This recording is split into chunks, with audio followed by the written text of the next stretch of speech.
Hello everyone, once again welcome back to the YouTube channel Talk and Mock. This is Naresh Kumar here. First of all, video இந்த அனைவருக்கும் எனது மனமார்ந்த நன்றி. Video audio தெளிவா தெரியும் நம்புறோம். இதுதான் நீங்க முதல் முறை நம்ம சேனலுக்கு வந்திருக்கீங்கன்னா please don't forget to subscribe to our YouTube channel and please press the bell icon to get the further updates. So daily CA 8:15 every day and இந்த டைமிங் பத்தி ஒரு போல் கண்டக்ட் பண்ணிருக்கோம் நம்மளோட கம்யூனிட்டி போஸ்ட்ல. எந்த டைமிங் உங்களுக்கு கன்வீனியன்ட்டா இருக்குது 6 o'clock அல்லது 8:15ன்றது நீங்க சொன்னீங்கன்னா it will be definitely helpful. Morning வந்து நிறைய பேர் வந்து கன்வீனியன்ட்டா இல்லாததனால தான் நம்ம ஈவினிங் பிளான் பண்ணிருக்கோம். சோ என்ன டைமிங் அப்படின்றத நீங்க சொன்னீங்கன்னா அதுக்கு ஏத்த மாதிரி நம்ம ரெகுலரா பிளான் பண்ணிக்கலாம். ஓகே வாங்க இன்னைக்கான டெய்லி சிக்கு போவோம். இன்னைக்கு நம்மளால லைவ் கொடுக்க முடியல, அதனால தான் நம்ம பிரீமியர் கொடுக்குறோம், மன்னிக்கவும். ஸோ ஃபார் மோர் வீடியோஸ் என்னோட ப்ரொஃபைலை நீங்கள் அன்அகாடமியில் ஃபாலோ பண்ணிக்கலாம்.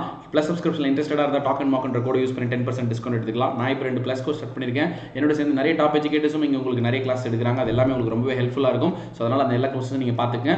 ஆஸ்க் டவுட்னு ஒரு ஃபியூச்சர் இருக்குது. உங்களோட சந்தேகங்கள் இங்கே நீங்கள் கேட்டு தெரிஞ்சுக்கலாம். அது வந்து உங்களுக்கு ரொம்பவே பயனுள்ளதாக இருக்கும். At the same time every Sunday Unacademy compact conduct பண்ணுறாங்க.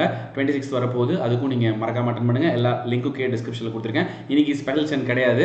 அண்ட் டிசம்பர் மந்த் ஆஃபர் வந்து 1 year சப்ஸ்கிரிப்ஷன் எடுத்தால் 3 months, 2 year சப்ஸ்கிரிப்ஷன் எடுத்தால் 6 months வேலிடிட்டி உங்களுக்கு ப்ரொவைட் பண்ணுறாங்க. ஓகேவா? ஸோ அண்ட் வீடியோக்குள்ளே பொறுத்த முன்னாடி ஒரு முக்கியமான விஷயம் நான் லைவ்ல சொல்லணும்னு நினச்சது மறந்துட்டேன். நம்மளுடைய நண்பர் ஜாக்சன் அவர்களுடைய ஜாக்சன் கனீஸ் எல்லாருமே நம்ம நண்பர்கள் தான். So Crack with Jack channel உங்கள் எல்லாருக்குமே தெரியும். நம்ம எல்லாருமே மியூச்சுவல் ஆடியன்ஸ் தான் இருப்போம். அவங்க வந்து பார்த்தீங்கன்னா பிளாக் ஷீப் நடத்தக்கூடிய அந்த ஃபெஸ்டிவலுக்கு வந்து நாமினேட் ஆயிருக்காங்க. ஸோ அவங்களுடைய இதுக்கு வந்து நீங்கள் ஓட் பண்ணணும். அது எப்படின்றது லிங்க் எல்லாம் வந்து நான் குரூப்பில் கூட அமைச்சிருக்கேன். அதெல்லாம் பார்த்து ஓட் பண்ணுங்கள். நம்மளோட நண்பரோட ஒரு வெற்றி பெற்றா நம்மளுக்கு ஒரு சந்தோஷம் இல்லையா? ஸோ அதனால் நம்ம மக்கள் எல்லாரும் most of the time mutual ஆடியன்ஸாக தான் இருப்பாங்க. வேறு யாராவது பார்க்காத இருக்கிறவங்களுக்கு போய் சேரணுமே அப்படின்றதுக்காக தான். எனிவே ஸோ மறக்காம ஓட் பண்ணுறேங்க. ஓகே வாங்க இன்னைக்கான நியூஸ்க்குள்ளே போயிடலாம். இன்னைக்கு நியூஸ் வந்து கொஞ்சம் வேகமாக போகிறோம். ஹெட்லைன்ஸ் மாதிரி தான் பார்க்க போகிறோம். டைம் இல்லை, இப்போவே மணி ஆயிடுச்சு. Anyway India to host women's under 18 and under 19 SAF championship next year. India என்ன பண்ண போகுதுன்னா SAFF அப்படின்ற அந்த டோர்னமெண்ட் சாம்பியன்ஷிப்பை வந்து இந்தியா ஹோஸ்ட் பண்ண போகுது.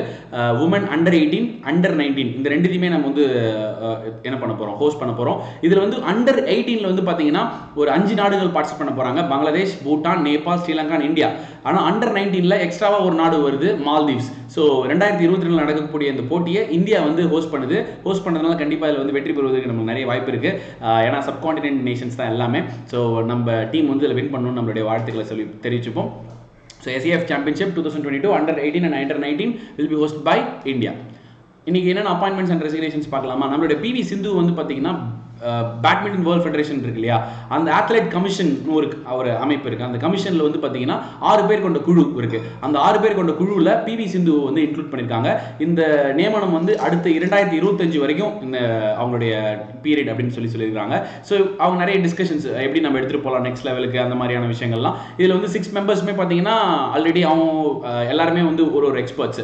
ஸோ நம்ம இந்தியாவில இருந்து PV சிந்து இதுல வந்து இண்டக்ட் ஆயிருக்காங்க. நம்ம ஒலிம்பிக்ல வந்து 2 மெடல் அடிச்ச ஒரு பெண்மணி அப்படின்னா PV சிந்து தான். பிரான்ஸ் ரியோ ஒலிம்பிக்ஸ் 2016ல வந்து சில்வர், இப்போ நடந்த டோக்கியோ ஒலிம்பிக்ஸ்ல வந்து பிரான்ஸ் வின் பண்ணிருப்பாங்க. So PV Sindhu appointed as the member of BWF Athlete Commission till 2025. அதான் அந்த நியூஸ். அடுத்ததாக இன்னொரு அப்பாயின்மெண்ட், பிரதீப் குமார் ராவத் இருக்கார் இல்லையா, அவர் வந்து பார்த்தீங்கன்னா Indian new envoy to China. So சைனாவுடைய அம்பாசிடராக இவர் வந்து போட்டிருக்காங்க. இதுக்கு முன்னாடியும் இவர் அம்பாசிடராக இருந்திருக்காரு. இந்தோனேஷியாவுக்கு வந்து நிறைய நாட்கள் அம்பாசிடராக இருந்திருக்காரு. சைனாலே கிட்டத்தட்ட 15 வருஷம் ஒர்க் பண்ணியிருக்காரு. அண்ட் நம்ம பிபின் ராவத் அவர் பற்றி பார்த்துக்கணும் இல்லையா, இப்போ சமீபத்தில் இறந்து போயிட்டார் இல்லையா, அவர் ஒரு இடத்துல 70 நாள் தங்கினாருன்னு நான் சொன்னேன்ல. இந்தியா, பூட்டான் நாடுகள் அந்த சங்கமிக்கிற ஒரு இடம், அங்கே ரொம்ப குளிர். அவரு கூட இவரும் இருந்திருக்கிறாரு. 15 வருஷமா சைனாவில் இருந்ததுனால சைனா பற்றி நிறைய தெரியும். அண்ட் சைனாவில் பேசக்கூடிய அவங்களுடைய அஃபிஷியல் லாங்குவேஜான மேண்டரின், வேர்ல்ட்ஸ் லார்ஜஸ்ட் ஸ்பீக்கிங் லாங்குவேஜ்னா மேண்டரின் தான் சொல்லுவாங்க. ஸோ அந்த மேண்டரின் லாங்குவேஜில் கை தேர்ந்தவர். இப்போ இவரோட அப்பாயின்மெண்ட் எதுக்காகனா, ஆல்ரெடி இந்த நார்த் ஈஸ்டர்ன் ரீஜன்லாம் வந்து சைனா ஆக்கிரமிப்பு பண்ணிட்டு இருக்கு. அதை பற்றின பேச்சுவார்த்தை 13 சுற்றுகள் தோல்வி அடைஞ்சிருச்சு. ஸோ இன்னும் பேச்சுவார்த்தை போயிட்டு இருக்கு இல்லையா. ஸோ அந்த லாங்குவேஜ் நல்லா தெரிஞ்ச ஒருத்தர் வந்து அம்பாசிடராக இருந்தாருன்னா, அவங்கள பற்றி தெரிஞ்ச ஒருத்தர் இருந்தாருன்னா ஈஸியாக பேசி சுமூகமாக முடிக்க முடியும் இல்லையா. அதுதான் இவர் வந்து அப்பாயின்மெண்ட் இருக்காங்க. நம்ம தெரிஞ்சுக்க வேண்டியது Pradeep Kumar Rawat appointed as the India's new ambassador to China. அடுத்தது ஹர்ஜிந்தர் சிங், அவர் வந்து பார்த்தீங்கன்னா India's chef the mission for the Beijing Olympics. Beijing ஒலிம்பிக்ஸினுடைய இந்தியா சார்பில் இந்தியாஸ் செஃப் ஃபார் த மிஷனா ஹர்ஜிந்தர் சிங் வந்து அப்பாயிண்ட் பண்ணியிருக்காங்க. So Indian Olympic Association of India அவங்க தான் இவங்களை அப்பாயிண்ட் பண்ணியிருக்காங்க. ஸோ இவர் வந்து ஏற்கனவே வந்து பிளிங்க் ஆகுது. ஸோ இவர் வந்து பார்த்தீங்கன்னா இவருக்கு வந்து நிறைய எக்ஸ்பீரியன்ஸ் இருக்குது இந்த ஃபீல்டில், ஸ்போர்ட்ஸ் ரிலேட்டடான எக்ஸ்பீரியன்ஸ் இவருக்கு நிறைய இருக்குது. ஸோ அதனால் வந்து இவர் என்ன பண்ணியிருக்காங்கன்னா இந்தியா சார்பாக இவர் வந்து அப்பாயிண்ட் பண்ணியிருக்காங்க. 2022 விண்டர் ஒலிம்பிக்ஸ் பீஜிங்கில் நடக்க போகுது இல்லையா, அதுலேருந்து இவருடைய பதவிக்காலம். And hopefully it will go well. Okay. And awards and honours, IIT Roorkee வந்து பார்த்தீங்கன்னா ஃபர்ஸ்ட் பொசிஷன் வின் பண்ணியிருக்காங்க. எதுலனா most innovative institution by CII Confederation of Indian Industry. அவங்க என்ன பண்ணுறாங்க, மோஸ்ட் இனோவேட்டிவ் இன்ஸ்டிடியூஷன் சொல்லிட்டு சில இன்ஸ்டிடியூஷன்ஸ் தேர்ந்தெடுத்துருக்காங்க. ஒரு 5 இன்ஸ்டிடியூஷன் கொடுத்துருக்காங்க. அதில் முதல் இடத்துல ஐஐடி ரூர்க்கி ரொம்ப இனோவேட்டிவான விஷயங்கள் பண்ணியிருக்கிறதா சொல்கிறாங்க. எந்த துறையிலன்னு பார்த்தீங்கன்னா எர்த்குவேக் தடுப்பது எப்படி, அதை பற்றி ஆராய்ச்சி, அண்டு தண்ணி பற்றி நிறைய விஷயங்கள் நிறைய ஆராய்ச்சி பண்ணியிருக்காங்க. ரொம்ப டெப்த்தாக போகும். அதனால ஐஐடி ரூர்க்கி கொடுத்துருக்காங்க. ரெண்டாவது பொசிஷன் வந்து பார்த்தீங்கன்னா ஐஐடி மெட்ராஸ் கொடுத்துருக்காங்க. அடுத்து ஹைதராபாத்தில் இருக்கக்கூடிய ஒரு இன்ஸ்டியூட் கொடுத்துருக்காங்க. ஸோ ஐஐடி ரூர்க்கி வாங்குற 2வது அவார்டு, இந்த சிஐ கொடுக்கக்கூடிய 2வது அவார்டு இவங்க வாங்குறாங்க. எனிவே இண்டஸ்ட்ரியல் இனோவேஷன் அவார்டை பெறுவது ஐஐடி ரூர்க்கி. ஐஐடி ரூர்க்கி எங்கே இருக்குது, உத்தராகண்டில் இருக்குது. திவ்யா ஹெட்ஜ் அப்படின்றவங்க வந்து பார்த்தீங்கன்னா woman award for leadership commitment அந்த விருது வந்து வாங்கியிருக்காங்க. இவங்க வந்து ஒரு உமன் எம்பவர்மெண்ட்டுக்காக நிறைய விஷயங்களை பண்ணிட்டு இருக்கவங்க. பேரோ என்விரான்மெண்டல் சர்வீஸ் அப்படின்ற ஆர்கனைசேஷனில் வந்து தொடர்ந்து இவங்களுடைய பங்களிப்பை கொடுத்துட்டு வராங்க. இவங்க சொல்கிற ஒரு விஷயம் என்ன அப்படின்னு பார்த்தீங்கன்னா, இந்த உமன் எம்பவர்மெண்ட்டுக்கும் இந்த கிளைமேட் சேஞ்சுக்கும் ஒரு ஒத்துமை இருக்குது. இது ரெண்டுக்கும் ஒரு என்ன சொல்கிறது, ஒரு ஒத்துமை இருக்குது. அப்படின்னா என்ன ஒத்துமை, எப்படி சார் கிளைமேட் சேஞ்சுக்கும் உமன் எம்பவர்மெண்ட்டுக்கும் என்ன சார் ஒத்துமை அப்படின்னு நீங்கள் கேட்கலாம். ஒன்றும் இல்லை, சிம்பிள். இப்போ கிளைமேட் சேஞ்சை வந்து நம்ம தடுக்கணும் அப்படின்னா இந்த வேஸ்ட் மெட்டீரியல்ஸ் எல்லாம் வந்து சரி பண்ணணும். அதுக்குன்னு ஒரு அந்த துறை பூம் ஆகணும், நிறைய பேர் வேலை செய்யணும், பிஸ்னஸ் நடக்கணும். அந்த பிஸ்னஸ்க்கு வந்து பார்த்தீங்கன்னா உமன் எம்பவர்மெண்ட் நடந்தால் தான் உமன் ஆண்டர்பிரனர்ஸ் வருவாங்க. ஏன்னா இப்போ வேஸ்ட் மெட்டீரியல்ஸு, இப்போ ஒரு சின்ன வீட்டில் நடக்கக்கூடிய விஷயங்கள்ல இருந்தே தான் என்ன நடக்குது, இந்த கிளைமேட் சேஞ்சை நம்மளால தடுக்க முடியும். ஸோ ஒரு ஹவுஸ் ஹோல்ட்ஸில் இருக்கக்கூடிய ஹவுஸ் ஒய்ஃப்லேருந்து சின்ன ஆண்டர்பிரனர்ஸ், உமன் ஆண்டர்பிரனர்ஸ் எல்லாருமே சேர்ந்தா தான் இது தடுக்க முடியும். அதனால தான் அவங்க என்ன சொல்கிறாங்க, இது ரெண்டுத்துக்கு ஒத்துமை இருக்குது. உமன் எம்பவர்மெண்ட் நடந்தால் தான் கிளைமேட் சேஞ்சை நம்மளால சரி பண்ண முடியும் அப்படின்னு சொல்கிறாங்க. ஸோ அவங்களுக்கு வந்து யுஎன் வழங்கக்கூடிய woman award for leadership commitment அவங்களுக்கு கொடுத்துருக்காங்க. இவங்களே வேஸ்ட் மேனேஜ்மெண்ட்டில் ஒர்க் பண்ணியிருக்காங்க, நிறைய விஷயங்கள் பண்ணியிருக்காங்க. ரேங்கிங் அண்ட் இண்டெக்ஸ் விசிகி ரிப்போர்ட் வெளியிட்டிருக்காங்க. Most visible corporate in media, அதாவது செய்தித்தாள்கள் மற்றும் தொலைக்காட்சிகள் அதிகப்படியாக பேசின கம்பெனிஸ் எந்த பிராண்ட் அப்படின்னு பார்த்தீங்கன்னா நம்ம இந்தியாவில் ரிலையன்ஸ் தான் நம்பர் 1ல இருக்குது. ஸோ அடிக்கடி இப்போ ஏன்னா ரிலையன்ஸ் கிட்ட நிறைய குரூப்ஸ் இருக்குது, நிறைய பிரான்ச்சஸ் இருக்குது, ஊறப்பட்ட பிஸ்னஸ் பண்ணுறாங்க. ஸோ அது எல்லாத்தையும் அக்குமுலேட் பண்ணி பார்த்தாக்க இவங்களுடைய பேர் வந்து அதிக முறை மீடியாவில், ஏன்னா அவங்க அந்த மாதிரி ஏதாவது விஷயங்கள் பண்ணணும். சரியா, தொடர்ச்சியாக நியூஸில் வந்துட்டே இருக்கணும்னா ஏதாவது ஸ்கீம்ஸ் பண்ணணும், ஏதாவது ஒரு புது விஷயங்கள் எடுத்துகிட்டு வரணும், இனோவேட்டிவான விஷயங்கள், தேவையான விஷயங்கள்லாம் பண்ணால் தான் அவங்களால வர முடியும். அந்த மாதிரி இந்தியாவில் most visible corporate in media வந்து ரிலையன்ஸ். உலக அளவில் வந்து பார்த்தீங்கன்னா ஃபேஸ்புக் தான் வந்து ஃபர்ஸ்ட்ல இருக்கிறாங்க. 2வது இடத்துல வந்து நம்மளுடைய கூகுள் இருக்காங்க. ரிலையன்ஸ் வந்து உலக அளவில் 8வது இடத்துல இருக்கிறாங்க.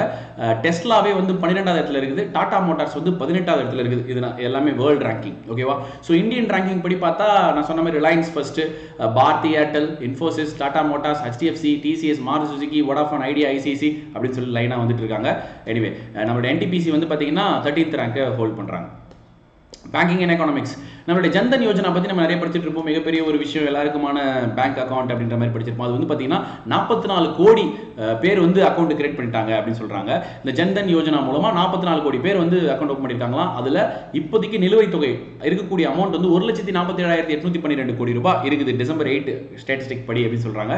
இந்த ஜன்தன் அக்கௌண்ட்டில் அதிகமாக ஓப்பன் பண்ணது எந்த மாநிலத்தில் இருந்துன்னா உத்தரப்பிரதேஷ், அடுத்தது பீகார் அப்படின்னு சொல்கிறாங்க. இந்த 2 மாநிலங்கள்லேருந்து நிறைய பேர் ஓப்பன் பண்ணியிருக்கிறதா சொல்கிறாங்க. அதுவும் நிறைய பெண்கள் 24 கோடி கிட்ட பெண்கள் ஓப்பன் பண்ணியிருக்காங்களாம். அதுவும் அர்பன் இல்லாமல் ரூரல், செமி அர்பன், இந்த மாதிரியான Tier 3, Tier 2 சிட்டிஸ்லேருந்து நிறைய பேர் வந்து இதில் வந்து அக்கௌண்ட் கிரியேட் பண்ணியிருக்கிறதுனால அது ஒரு பெரிய விஷயமா பார்க்கப்படுது. Anyway so that's it. 44 crore அக்கௌண்ட்டை வந்து கிராஸ் பண்ணியிருக்காங்க பிரதான் மந்திரி ஜன்தன் யோஜனா. டிஃபென்ஸ் நியூஸ், அதுல் தின்கர் ராணே அவர் வந்து பார்த்தீங்கன்னா BrahMos aerospace CEO and MD போட்டிருக்காங்க. இப்போ தான் நம்ம ரீசெண்டாக பிரம்மோஸ் டெஸ்ட்லாம் பார்த்தோம், ஒடிஷாவில் நடந்துச்சு. அதனுடைய CEO அண்ட் MD வந்து இவர் அப்பாயிண்ட் பண்ணியிருக்காங்க. எப்படி வானிலிருந்து ஹெலிகாப்டரில் எடுத்துகிட்டு போய் தரை நோக்கி தாக்கக்கூடிய ஒரு மிசைல் தான் இது. ஸோ அதுக்கான CEO and MD Atul Dinakar Rane அப்படின்றத ஞாபகம் வச்சுக்கோங்க. இந்தியா வந்து பார்த்தீங்கன்னா second indigenous stealth destroyer Mormugao அதை வந்து கமிஷன் பண்ணப்பட்டிருக்குது. ஸோ அது வந்து சைல்டுனா என்ன அர்த்தம், ஸ்டார்ட் பண்ணியிருக்காங்க அல்லது மிதக்குது இல்லை வாட் எவர். ஸோ அவருடைய பணியை வந்து தொடங்கியிருக்கு அப்படின்னு சொல்லலாம். இந்த கோவா லிபரேஷன் டேவை முன்னிட்டு இது என்ன பண்ணியிருக்காங்க, கமிஷன் பண்ணியிருக்கிறாங்க. டெஸ்ட்ராயர் மார்மோகோ அதோட பேரு. இதுக்கு முன்னாடி ஏற்கனவே இண்டோஜினியஸ் ஸ்டெல்த் டெஸ்ட்ராயரா முதல்ல உருவாக்கப்பட்டது INS விக்ராந்தா விசாகப்பட்டினத்தில் ஏதோ ஒன்று இருக்கு, INS விசாகப்பட்டினம். சரி, அது தொடர்ந்து 2வதா வர்றது தான் இந்த மர்மாகு கோவால பண்ணியிருக்காங்க. Project 15B class. அது வந்து மிட் 2022 கமிஷன் நியமிக்கப்பட போகிறது என்னவோ 2022 தான். இப்போ அதனுடைய தொடர் என்ன சொல்லுவாங்க, அந்த ட்ரையல் ஓட்டம்னு சொல்லுவாங்கல்ல, அந்த மாதிரியான ஓட்டத்தை இப்போ வந்து அது தொடங்கி இருக்குது அப்படின்னு சொல்கிறாங்க. Schemes and committees. UP government என்ன பண்ண போகுது, அங்கே இருக்கக்கூடிய இளைஞர்களுக்குலாம் வந்து ஸ்மார்ட் ஃபோன்ஸ் கொடுக்க போகிறதா சொல்கிறாங்க. ஸ்மார்ட் ஃபோன் ஏற்கனவே இந்த நியூஸ் நம்ம படித்தோம் இல்லையா, நிறைய பேர் கிட்டத்தட்ட 38 லட்சம் பேருக்கு அப்ளை பண்ணியிருக்காங்களாம். இப்போதைக்கு வந்து 60,000 ஸ்மார்ட் ஃபோன்ஸையும் 40,000 டேப்லெட்ஸையும் இப்போதைக்கு கொடுக்க போகிறாங்களாம். ஃபியூச்சரில் எவ்வளோ கொடுக்க போகிறாங்கன்றது தெரியல. இது எல்லாமே வந்து குழந்தைகள் படிப்பதற்காக தான், சரியா, வேறு எந்த காரணத்துக்கும் இல்லை. இது என்னென்ன மொபைல் ஃபோன்ஸ் கொடுக்க போகிறாங்க, லாவா, மைக்ரோமேக்ஸு, இந்த மாதிரியான மைக்ரோமேக்ஸ்லாம் இந்தியன் கம்பெனி, ஸோ அது கொடுத்தா ரொம்ப நல்லா இருக்கும்ல. So UP government smart phones வந்து யூத்ஸ்க்கு கொடுக்க போகிறாங்க. MOUs and agreements என்னன்னா, Prasar Bharati signs MOU with ICCR for promoting Indian culture.